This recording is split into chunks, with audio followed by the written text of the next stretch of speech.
I'm Jasmine. Welcome back to my channel, Life with Twinsies. As a mother of 4, I get a lot of questions from people asking me, how did I grow my children's hair so long? And what did I do to prevent their hair from falling out as infants? And I sat down and I thought about everything that I did to take care of my children's hair, and I have 5 tips I'd like to share with you today. Now, before we get started, let me first say this. It is perfectly normal for your baby to lose their hair. Just as some women experience postpartum hair loss, this can also happen with babies because after your child is born, they lose hormones as well, and this can cause them to lose their hair. This is actually a condition called telogen effluvium.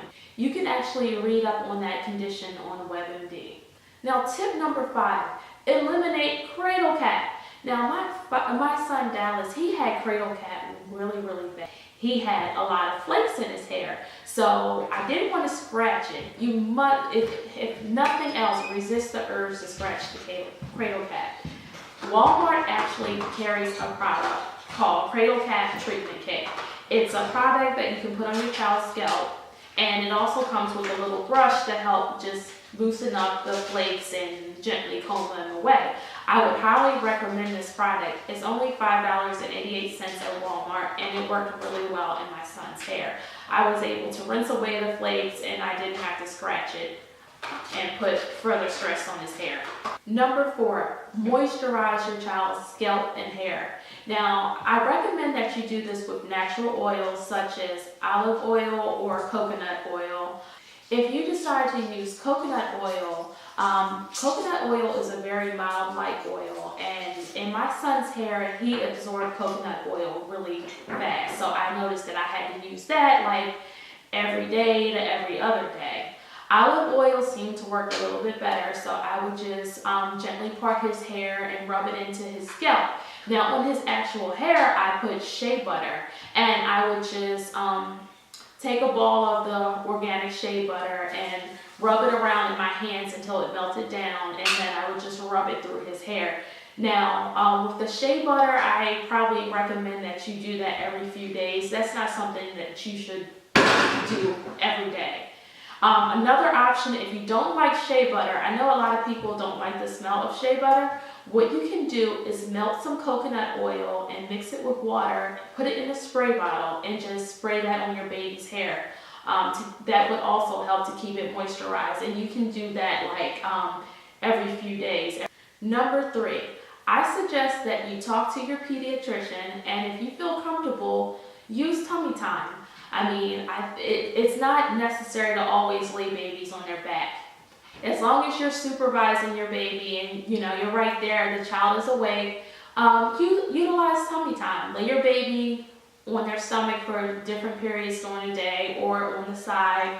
Just don't always lay the baby on the back. I think the constant laying on the back and the friction that it causes, that can actually put stress on the hair, causing it to fall out. Now, some people don't believe that, but I actually know that from experience. That was my experience. With my son, I laid him down a lot more, and I noticed that he was starting to get a small bald spot. It was a really small, maybe like a quarter size, which brings me to tip number 2. Now, this is a little bit different, and a lot of people may not feel comfortable doing this, especially if you have a son. But what I did is I used little soft ponytails, these little ponytail holders. Now, you can get these little they're hair ties. I said ponytail holders. This really worked with me. Like I said, my son, who's now 3, when he was an infant and he started, I say he was probably around 4 or 5 months of age when I noticed that he was getting a small thin spot. Now, he's always had very thick hair, and his hair just took off growing right away.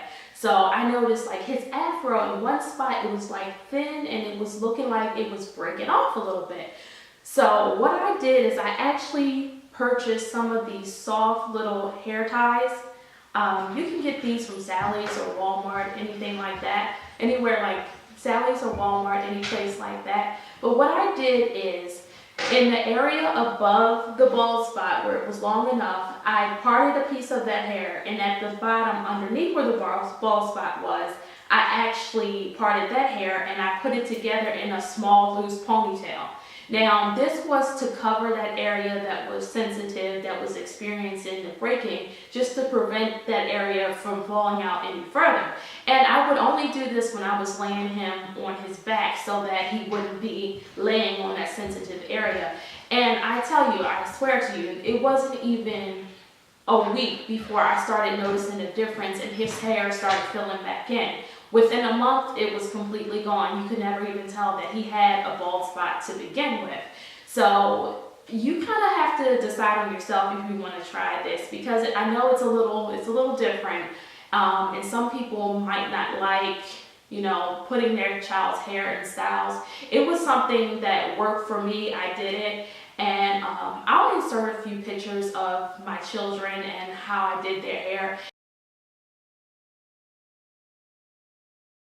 And especially for my son, because he was a boy and, I'm putting little plaits all over his hair, but it really did work, and his hair really was growing so fast that it was just like, I didn't want to leave it out in the afro at all times, and I didn't necessarily want to do plaits and cornrows all the time in his hair either, so it was just like using a soft ponytail holder like this was just a very convenient way for me to keep his hair detangled, keep his scalp moisturized, and it worked out really well. So that's one thing that I would really highly recommend that you do. My number one top tip. This is what I would highly suggest for everyone out there. Get a satin pillowcase. Now, what I did with this pillowcase is, especially when my twin girls were born, I was just like, they had gorgeous silky hair and I was just like, oh no, their hair cannot fall out. So wherever I move them, if I move them out of the crib to the baby rocker, this was right underneath them at all times. I just laid it flat and laid them on it. I mean, it didn't matter if I was putting them in the high chair or wherever I put them, I made sure this was behind them at all times, and they did not experience any hair loss whatsoever. Now, with my son, like I said, he had a little bit of hair loss, but with my girls, it was just like I already knew from my experience with my son what to do and what not to do. In closing, I would just like to say, more than anything, just be patient and consistent. I mean, all babies are different. All babies are unique. And there's genetic factors that play a huge role into hair growth, how fast someone's hair grows, what kind of hair you have. That's all genetic. So just like some women experience postpartum hair loss and others don't, it is what it is. It's just, you can't say for sure whether or not your baby will or will not lose hair, but there's things that you can do to help prevent, and there's things that you can do to help encourage hair growth. So guys, I hope that you found my top 5 tips helpful. Leave me any questions below in the comments and I'd be happy to answer. Call Tiljin Effluent. I keep messing it up. Effluent. Tiljin Effluent. Effluent.